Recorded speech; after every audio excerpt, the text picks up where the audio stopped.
अब भाई और बहनों, आपको वो न्यूज दिखाता हूं जिस न्यूज को दिखाने के लिए दास आज लाइव आया है। अभी तक तो परमात्मा कहते हैं ना कि एक भूमिका सी बनाइए, भूमिका सी, ताकि आपको समझ में आए कि असली माजरा क्या है। अब आपको भाई और बहनों वो न्यूज दिखाते हैं। इन्होंने जो याचिका लगाई थी चंडीगढ़ हाई कोर्ट में, सतगुरु रामपाल जी परमेश्वर जी की तरफ से जो माफीनामा पेश किया था कि जी हम सतलोक आश्रम वाले और हमारे गुरु जी संत रामपाल जी, हमने बरवाला कांड में जो भी कुछ किया या इस हार कोर्ट में हमने जो कोर्ट की अवमानना की, हम उसके लिए माफी मांगते हैं। हमें पछतावा हो रहा है, हमें माफ करो जज साहब, हमें माफ करो, हम पर रहम करो, दया करो। तो जज ने वो याचिका स्वीकार कर ली कि भाई बाबा रामपाल माफी मांग रहा है, और पूरे हरियाणा में न्यूज गई, गली गली में लोग चर्चा कर रहे हैं, देख लो रे बाबा रामपाल ने माफी मांग ली। हम कह रहे थे ना कि बाबा रामपाल ये गलत है, लोगों को बोलने का मौका दे दिया, और ये महम 24 चौराहे पे बाबा रामपाल को सम्मानित करवा रहे हैं। अरे घर घर में तो बेइज्जती हो रही है और तुम वहां पर चौराहे पे उनको सम्मानित करवा रहे हो। ये ड्रामेबाजी है, ड्रामेबाजी। तो जज ने भाई और बहनों वो याचिका स्वीकार कर ली और कहा कि इस याचिका का जवाब हम 2-4 दिन में देंगे। तो कल भाई और बहनों 10 तारीख को, आज है या कल है 10 तारीख, ये आ गया। कोर्ट ने फैसला दे दिया कि हमने बाबा रामपाल को माफ कर दिया, क्योंकि बाबा रामपाल ने माफी मांग ली। अगर ये माफी बाबा रामपाल पहले मांग लेता तो इतने कोर्ट में चक्कर ही नहीं काटने पड़ते उनको, हम पहले ही केस को रफा दफा कर देते। तो जजों ने बाबा रामपाल पर रहम करते हुए, उनकी उम्र का हवाला देते हुए कि बाबा रामपाल 75 साल का हो गया, बूढ़ा हो गया, हमें इनकी बुढ़ापे पर रहम आ रहा है, तरस आ रहा है, हम बाबा रामपाल को माफी देते हैं। इन लोगों ने जमकर गुरु को मानुष मानकर ढंग से बेइज्जती करवाई है। ये नव भारत टाइम्स की न्यूज है और हरियाणा के हर अखबारों में कल आपने देख ली होगी, आज के अखबार में देख लेना क्या न्यूज आई है। और इस न्यूज के माध्यम से भाई और बहनों, परमात्मा ने एक गहरा संदेशा संगत को भेज दिया, क्योंकि असली संदेशा ये आश्रम वाले तो संगत तक पहुंचाएंगे नहीं। ये तो केवल अपने मतलब की चीजें संगत तक आने देते हैं, बाकी खा जाते हैं बीच में। बाबा का ओरिजिनल आदेश तो संगत तक आने नहीं देते। अब बाबा रामपाल तो बाबा रामपाल है भाई, सबका बाप है। इन चंद आश्रम वालों के द्वारा अगर उनको मानुष मान लिया जाएगा तो क्या बाबा रामपाल की समर्थता में कोई जो है कटौती हो जाएगी क्या? अरे भैया वो तो बाबा ही रहेगा। बाबा यानी परमात्मा, सबका जनक, बाबा उसको कहते हैं। बाबा जिसने सबको उत्पन्न किया, पूरे संसार को, तो वो बाबा तो बाबा ही रहेगा और बाबा ही है। अब इस न्यूज के माध्यम से भाई और बहनों, परमात्मा ने जबरदस्त संकेत दे दिया संगत को, जबरदस्त। जो बातें दास ने वीडियो की शुरुआत में कही थी कि अब दया धर्म का खेल खत्म, वो डेडलाइन बाबा रामपाल ने समाप्त कर दी इस न्यूज के माध्यम से कि बच्चों अब आगे का समय, तुम जीवोगे या मरोगे, सफल होगे असफल होगे, अब ये तुम्हारी मर्यादाओं पर निर्भर करेगा। जैसी तुमने बीज डाला था भक्ति पर, वैसी फसल तुम काटोगे। अब अपने गुरु से कोई उम्मीद मत करना किसी प्रकार की, कोई भी। गुरु ने अपनी तरफ से आशीर्वाद देना बंद कर दिया। अब समय सीमा समाप्त हो चुकी है। जिस प्रकार एग्जाम का टाइम पूरा होने के बाद में घंटी बजा दी जाती है, सबकी आंसर शीट ले ली जाती है, फिर कोई कुछ नहीं लिख सकता। तो बाबा रामपाल ने अब वो समय सीमा समाप्त कर दी है। ये बातें आश्रम वाले संगत को नहीं बताते, लेकिन परमात्मा ने अखबार के माध्यम से संकेत कर दिया। संगत नहीं समझ पाई, परमात्मा ने अपने बच्चों पर दया करी और इस न्यूज को पढ़ते ही समझ लिया कि गुरु जी का क्या संदेशा है। तो दास आपको ये विस्तार से समझाएगा, आपको बाकी न्यूज भी दास बीच बीच में आपको पढ़ाएगा। मेन पॉइंट आपको मैं यहां दिखा दूंगा स्क्रीन पर। और ये जो न्यूज है, इस न्यूज की लिंक मैंने ऊपर टाइटल में डाल दिया, देख लेना भाई। इस वीडियो के ऊपर जो टाइटल है ना, उसके नीचे नीचे इसका लिंक दिया हुआ है। ये पूरी न्यूज देख लेना आप जी। दास आपको पढ़ा रहा है कि क्या कोई संदेशा बाबा रामपाल ने हिसार जेल से दे दिया है। अगर कोई समझ सके तो समझ जाना, नहीं तो दुर्गति तय है। तो सबसे पहले तो आपके सामने है नव भारत टाइम्स। हिसार जेल में बंद रामपाल ने 11 साल बाद पंजाब हरियाणा हाईकोर्ट से माफी मांगी। अब ये न्यूज हरियाणा में जा रही है। अरे क्या सोच रही होगी दुनिया, और तुम जयकारे लगवा रहे हो उन गांव वालों का पानी निकाल के झूठे, यो भगवान आ रहा है, यो भगवान आ रहा है, और इधर घर घर में बाबा रामपाल की तुम लोगों ने बेइज्जती करवा दी।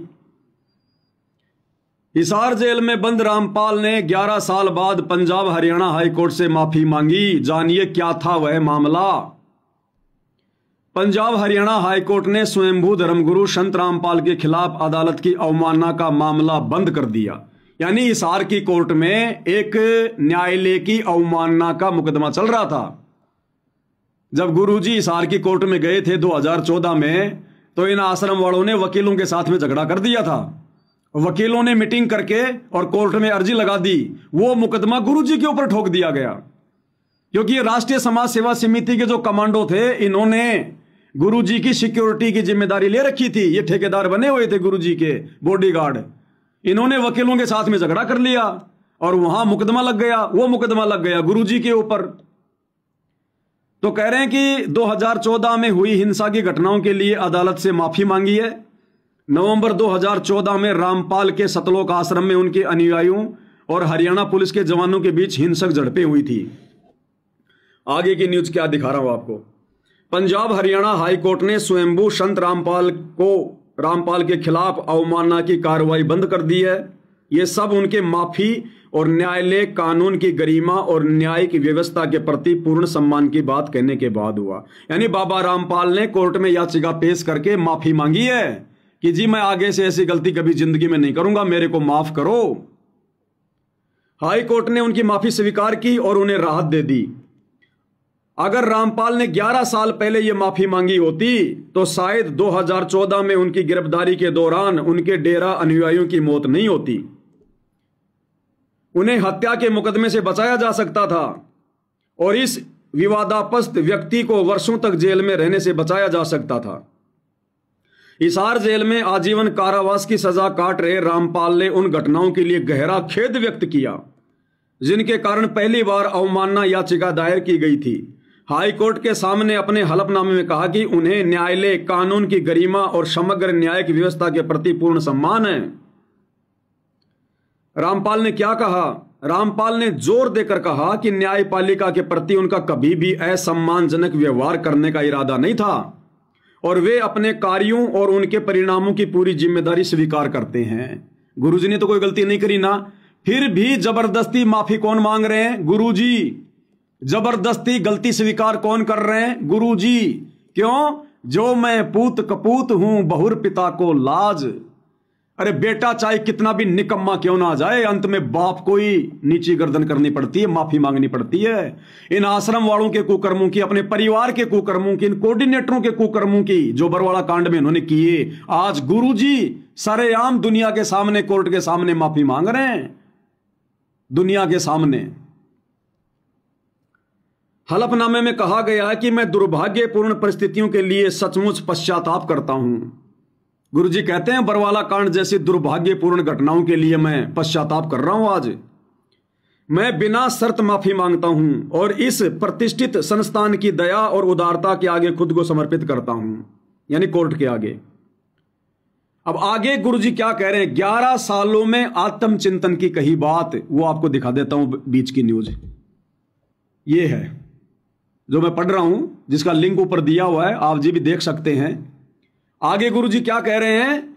11 सालों में आत्मचिंतन की कही बात। अब भाइयों और बहनों, ये बात दुनिया नहीं समझेगी। ये आत्मचिंतन क्या है, ये बात दुनिया के समझ में नहीं आएगी, क्योंकि दुनिया तो उनको एक कैदी मान रही है, एक मुजरिम मान रही है, एक साधारण सा संत मान रही है। ये बात उन भक्तों के समझ में आएगी जो गुरु को भगवान मान चुके हैं। सत्सेवक भाई बहन, साध संगति वाले, ये आश्रम वालों के भी समझ में नहीं आएगी ये बात। कितनी गहरी बात कह दी गुरुजी ने संकेती संकेत में। गुरुजी कह रहे हैं कि 11 साल से जेल में बैठकर मैंने क्या आत्मचिंतन किया, वो आपके सामने रख रहा हूं। अब हमें पता है कि हमारे गुरुजी तो परमात्मा हैं, वो तो दुनिया को ज्ञान देते हैं आत्मचिंतन करने के लिए। वो तो परमात्मा है, चिंतन तो आत्मा करती है। तो ये बात यहां गुरुजी अपने लिए नहीं कह रहे, दुनिया वालों की नजरों में तो अपने लिए कह रहे हैं, लेकिन समझदार भक्तों की नजरों में गुरुजी संगत को संदेशा दे रहे हैं, संगत को, कि नालायकों, मैंने तुम लोगों को 11 साल का समय दिया आत्मचिंतन करने का और अपनी गलतियों को सुधारने का, और अब वो मौका बंद हो चुका है। गुरु कोई आत्मचिंतन नहीं करता, क्योंकि गुरु गलतियां नहीं करता। आत्मचिंतन और भूल सुधार पर चिंता वो करता है जो गलतियां करता है। तो गुरुजी क्या कह रहे हैं, दुनिया वालों की नजरों में तो ये न्यूज ये होगी कि भाई संत रामपाल जी ने 11 साल तक जेल में बैठकर अपनी गलतियों पर आत्मचिंतन किया, और हम समझदार भक्तों की नजरों में ये न्यूज क्या है कि गुरुजी कह रहे हैं कि नादानो, मैंने तुम्हें 11 साल तक मौका देके देख लिया, अब तुम्हारा मौका खत्म। क्या कह रहे, ध्यान से पढ़ो इसको, एक एक शब्द को। 11 सालों में आत्मचिंतन की कही बात, यानी कोर्ट में गुरुजी ने क्या कहा अपनी याचिका में, क्योंकि परमात्मा ने संदेशा दिलवाना था। ये रामपाल ने जोर देकर कहा, रामपाल ने जोर देकर कहा कि हिरासत में यानी जेल में बिताए 11 सालों ने उन्हें आत्मचिंतन और सुधार का भरपूर अवसर दिया। यानी गुरुजी कह रहे हैं कि नादान संगत वालों, मैंने हिसार जेल में 11 साल बैठकर तुम संगत वालों को अपनी गलतियों को सुधारने का और आत्मचिंतन करने का कि हमसे क्या गलती हुई, गुरुजी हमसे नाराज होकर जेल क्यों गए। मैंने तुम्हें 11 साल का मौका दिया आत्मचिंतन का और भूल सुधार का अवसर भी दिया कि ये आश्रम वाले, ये कोऑर्डिनेटर, मेरे परिवार वाले मेरे पैरों में गिड़गिड़ा कर माफी मांग ले जेल में आकर कि गुरुजी हमसे बरवाला कांड में गलती हो गई, हमने आपको कोर्ट में नहीं जाने दिया, हम आपके झूठे मेडिकल देते रहे, हमने वहां पर भक्तों का प्रशासन का झगड़ा करवा दिया, 5 भक्तों की हत्या हो गई गुरुजी, उन 5 भक्तों की हत्या में आपको डबल उम्र कैद की सजा हो गई। गुरुजी सबसे बड़े नीच तो हम हैं, हमारे कारण आप जेल में बैठे, हमें माफ करो दाता, आगे से गलती नहीं होगी। ये मौका दिया गुरुदेव भगवान ने। अरे वो सतगुरु कोई भूल नहीं करता जो भूल सुधार के ऊपर वो चिंतन करेगा, वो परमात्मा है, परमेश्वर है, ये संकेत समझना उनका। अपनी संगत को, इन कोऑर्डिनेटरों को, अपने कलयुगी परिवार को गुरुजी ने मौका दिया। क्या कह रहे हैं, रामपाल ने जोर देकर कहा कि हिरासत में बिताए 11 सालों ने उन्हें आत्मचिंतन और सुधार का भरपूर अवसर दिया, लेकिन इन लोगों ने आत्मचिंतन नहीं किया। किसी भी भगत ने जो इन आश्रमों से जुड़ा है, कोऑर्डिनेटर, गुरुजी का परिवार, अपनी गलतियों के लिए, भूल सुधार के लिए गुरुजी से माफी नहीं मांगी और बड़ी बड़ी गलतियां कर डाली इन्होंने। रामपाल ने जोर देकर कहा कि हिरासत में बिताए 11 सालों ने उन्हें आत्मचिंतन और सुधार का भरपूर अवसर दिया। उन्होंने इन वर्षों के दौरान अपने अच्छे आचरण को सुधार और सुधार के अपने ईमानदार प्रयास का प्रतिबिंब बताया। भाइयों और बहनों, इस न्यूज का सारांश ये निकलता है कि गुरुजी ने संगत को यह संदेशा दे दिया है कि भैया 11 साल तक मैंने तुम लोगों को मौका देके देख लिया कि कभी तो तुम आत्मचिंतन करोगे कि आज हमारे बाप की ऐसी दुर्दशा जेल में क्यों हो रही है, क्यों हमारा बाप जेल में बैठने को मजबूर है। और इसीलिए गुरुजी बार बार जमानत लगाने के बावजूद भी जज में प्रेरणा करके अपनी जमानत को कैंसिल करवा रहे थे कि ये आत्माएं सुधर जाएं, इनको अपनी गलतियों का आभास हो जाए, ये नाक रगड़ रगड़ के माफी मांग लें और खुद भी गलतियां करने से बचे, नादान संगत से भी गलतियां ना करवाएं। लेकिन इन लोगों ने कोई आत्मचिंतन नहीं किया, कोई भूल में सुधार नहीं किया। तो अब गुरुजी कह रहे हैं, बच्चों मैंने तो 11 साल तुम्हें मौका देके देख लिया, ना तो तुमने आत्मचिंतन किया, ना अपनी तुमने भूल सुधार में कोई तुमने किसी प्रकार का कोई इजाफा किया। तुम तो और बड़ी बड़ी गलतियां कर बैठे, स्टेडियम बना दिया, राजनीति कर बैठे, परशुराम की जयंती में चले गए, गुंडों की सीबीआई जांच करवा रहे हो, जाटों की धर्मशाला बनवा रहे हो, गौशालाओं में चंदा दे रहे हो, अयोध्या में भंडारा लगा रहे हो, दुनिया भर की मर्यादा तोड़वा रहे हो, अपने गले में माला डलवा के सिर पे साफा पहन के तुम सरदार बने फिर रहे हो, दुनिया में तुम इज्जत और सम्मान के पात्र बन के घूम रहे हो, बाप तुम्हारा जेल में बैठा है। आत्माओं के दान धर्म का दुरुपयोग, कभी गुंडों की सीबीआई जांच में, कभी जाटों के आरक्षण में, जाटों की धर्मशाला में। तो गुरु ने डेडलाइन दे दी, समाप्त कर दी समय सीमा कि भैया 11 साल हो गई, मैंने बहुत वो कर दिया, अब मेरी तरफ से मौका खत्म। अब सत्सेवक भाई बहन भी ध्यान से सुन लें भाई, अब गुरु जी अपनी तरफ से कोई मदद नहीं करेंगे। अपनी तरफ से गुरुजी ना तो आश्रम वालों की अब आगे कोई मदद करेंगे। आज के बाद जब से आपको यह संदेशा मिल रहा है, गुरुजी ने अपने हाथ बांध लिए, क्लियर कर दिया कि चाहे सत्सेवक हो चाहे आश्रम वाले हो, अपनी तरफ से अब वे कोई किसी को राहत नहीं देंगे। किसी का अच्छा जीवन होगा, कोई बचेगा, कोई सुख में रहेगा तो उसके अपने संस्कार, जैसी उसने भक्ति करी है, जैसे उसने अच्छे कर्म किए हैं, जैसी उसने मर्यादा निभाई है। और अगर कोई मरेगा, कोई कटेगा, कोई जड़ेगा, कोई भक्ति छोड़ेगा, तो भाई वो उसके कर्म, जैसे उसने भक्ति की है, मर्यादा निभाई है। अब आगे का समय, जैसा आपने बीज बोया है वैसी फसल काटोगे, क्योंकि अब युग परिवर्तन का समय शुरू हो चुका है। 26, 27, 28 इन 3 सालों में गुरुजी ने अपने हाथ बांध लिए। ना किसी के नीचे हाथ देगा, ना किसी के ऊपर हाथ देगा। जो जैसा करेगा वैसा ही पाएगा, जिसने जैसा किया है वैसा ही पाएगा। जिसने जैसा पिछले 11 वर्षों से भक्ति मार्ग पर बीज बोया है वैसी फसल काटेगा अब वो। ये गुरुजी का स्पष्ट संकेत है भाई, ये न्यूज पढ़ लेना, मैंने ऊपर लिंक डाल दिया। अगर इसका दूसरा कोई मतलब निकलता हो तो मेरे को बता देना। जगत के हिसाब से तो इसका मतलब है कि संत रामपाल जी कह रहे हैं कि 11 साल तक मैंने खूब आत्मचिंतन किया मेरी गलतियों को सुधारने को लेकर। अरे सतगुरु क्या गलती करेगा? अरे सतगुरु क्या आत्मचिंतन करेगा?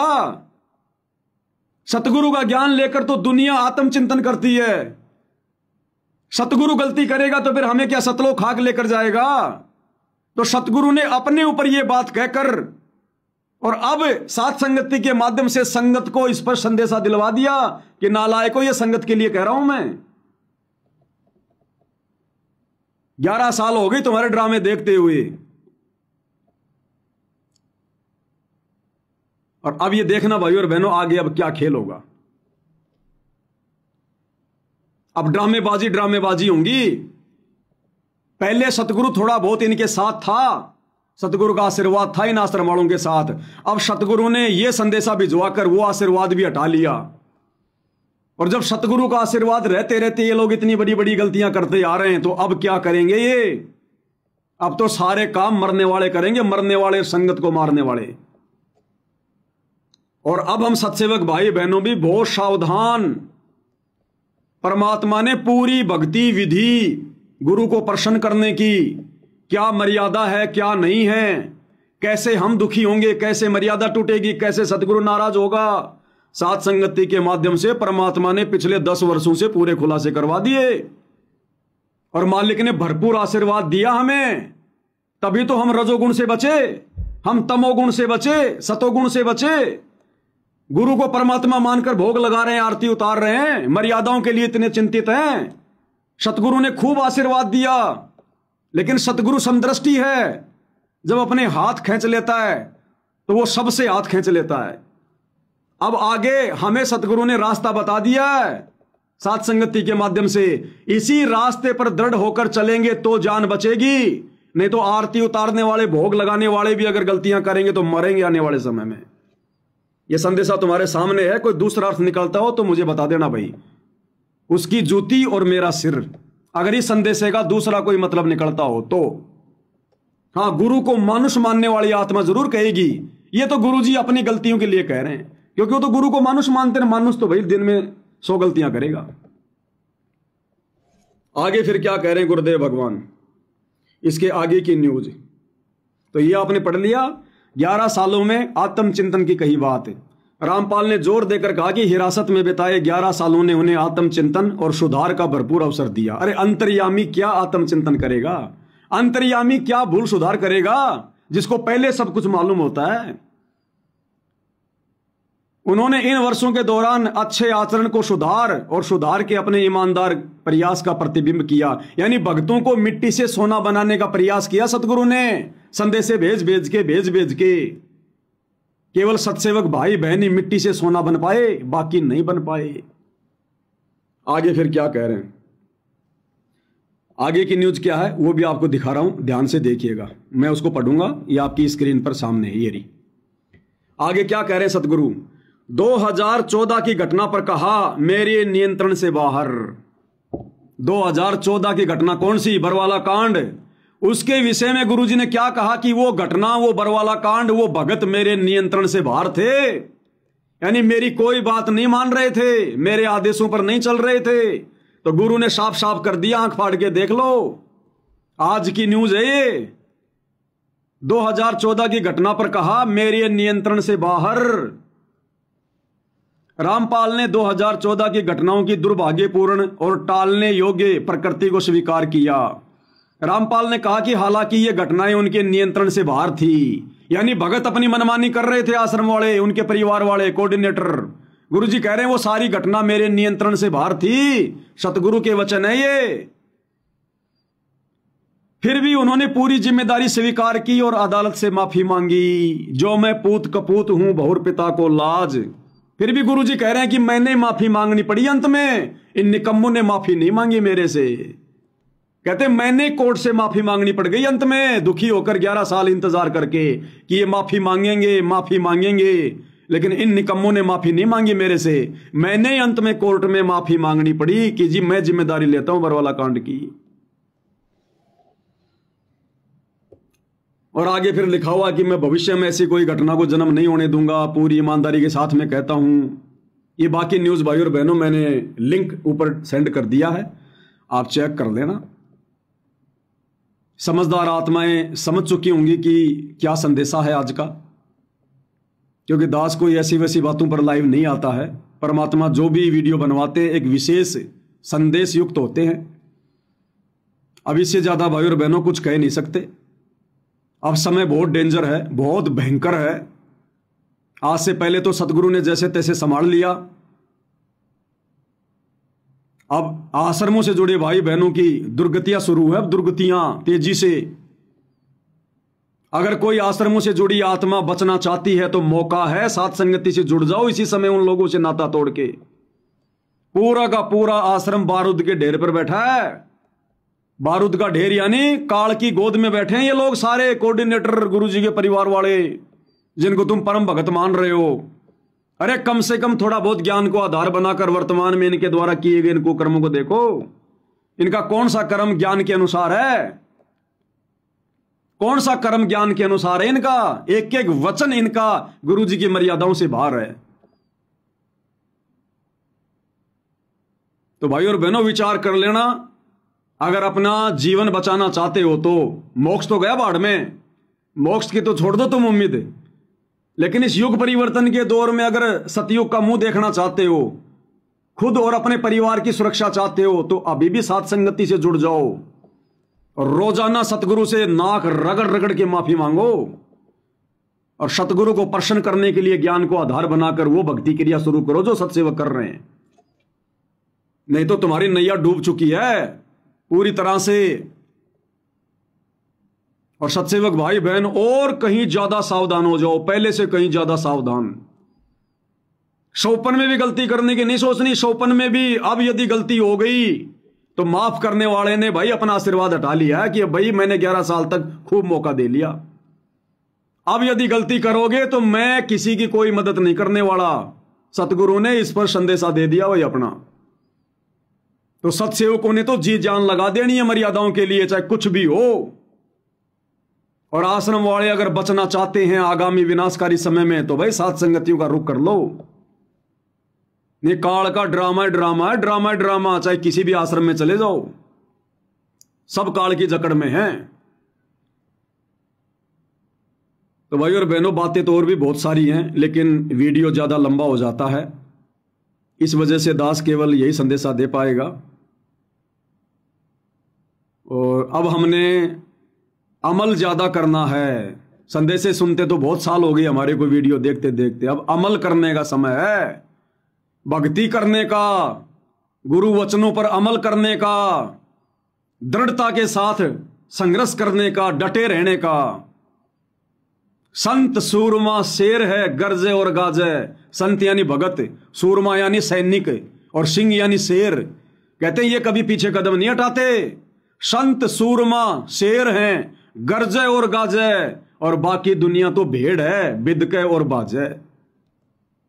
तो परमेश्वर ने हमें संत बनाया है, हमारे अंदर सूरमा के लक्षण दिए गुरुदेव ने कि लख भर सूरा जूझ ही लख भर सावंत दे, और लख भर यति जहान में तब सतगुरु अपनी शरण में ले। तो सतगुरु ने हमें ऐसे अपनी शरण में लिया है, लाखों सूरमाओं के जन्म हमने भोग लिए। तो अब अपनी वो सूरवीरता दिखाने का समय आ गया। भक्ति मार्ग पर सूरवीरता दिखाने का मतलब कोई मारकाट लड़ाई झगड़ा नहीं है। संघर्ष करना, लोगों के ताने सहना, लोगों की गालियां सहन करना, लोगों की मार पिटाई सहन करना, हर प्रकार की परेशानियों को सहन करना, और अपने गुरु पर दृढ़ विश्वास करके भक्ति मार्ग पर दृढ़ रहना। वो हर एक को देख रहा है, हर एक को। चीटी पायल बाजे पैर, साहिब सुनता है सब लहर। हम भगत तो छोड़ो, वो चीटी को भी देखता है कि ये क्या क्या कर रही है, कब इसके जीवन में कष्ट आएगा, कब सुख आएगा। वो चीटी की भी रक्षा करता है, जिनकी गिनती नहीं है, सूक्ष्म जीवों की भी। हर एक को अपनी नजर में रखता है। वो अनंत कोटि कलाओं का स्वामी है। हमारी सोच बुद्धि और इन कल्पनाओं से बाहर है उसकी शक्तियां। जिस प्रकार भाई और बहनों नीचे 100 आदमी खड़े हैं, नीचे 100 आदमी खड़े हैं। अब वो 100 आदमी जो नीचे खड़े हैं वो हर एक की तरफ ध्यान नहीं दे सकते कौन क्या कर रहा है। लेकिन उन 100 आदमियों के पास में यदि कोई 50 मंजिल की बिल्डिंग है और वहां यदि कोई आदमी खड़ा है, तो वो आदमी ऊपर खड़ा हुआ 100 आदमियों पे नजर रखेगा। 100 आदमियों पे उसकी नजर रहेगी, कौन किधर जा रहा है, कौन क्या कर रहा है, कौन बैठ रहा है, कौन उठ रहा है। वो नीचे खड़ा हुआ आदमी पीछे नहीं देख सकता कि कौन बैठा है, कौन खड़ा है, कौन मुझे मारने आ रहा है।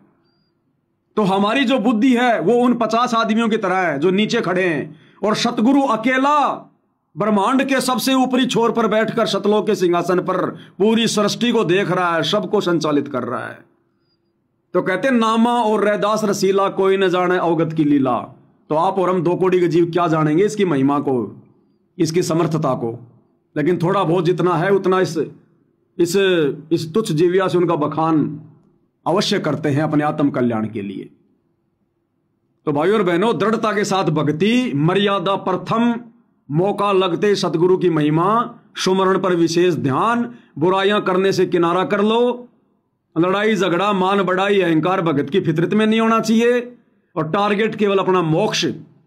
अगर आगामी विनाशकारी समय में अपना बचाव चाहते हैं तो अब भाई सावधानी हटी, दुर्घटना घटी, क्योंकि सतगुरु ने अपने हाथ पीछे खींच लिए। ये शब्द कहकर, ये वाले शब्द 11 सालों में आत्मचिंतन की कही बात। रामपाल ने जोर देकर कहा कि हिरासत में बिताए 11 सालों ने उन्हें आत्मचिंतन और सुधार का भरपूर अवसर दिया। उनको नहीं, हम संगत वालों को दिया सतगुरु ने। और ये आश्रम वाले अपनी हरकतों से फिर भी बाज नहीं आ रहे। तो भाइयों और बहनों, इनके साथ में क्या बीतेगी, क्या बनेगी, इनके कर्म। अब हम सत्सेवकों ने क्या करना है देख लेना भाई। ठीक है, सतगुरु की महिमा तो करते रहेंगे, लाइव तो आते रहेंगे, वीडियो तो बनाते रहेंगे, लेकिन भाइयों और बहनों अब वही होगा जो जिसके संस्कार में होगा।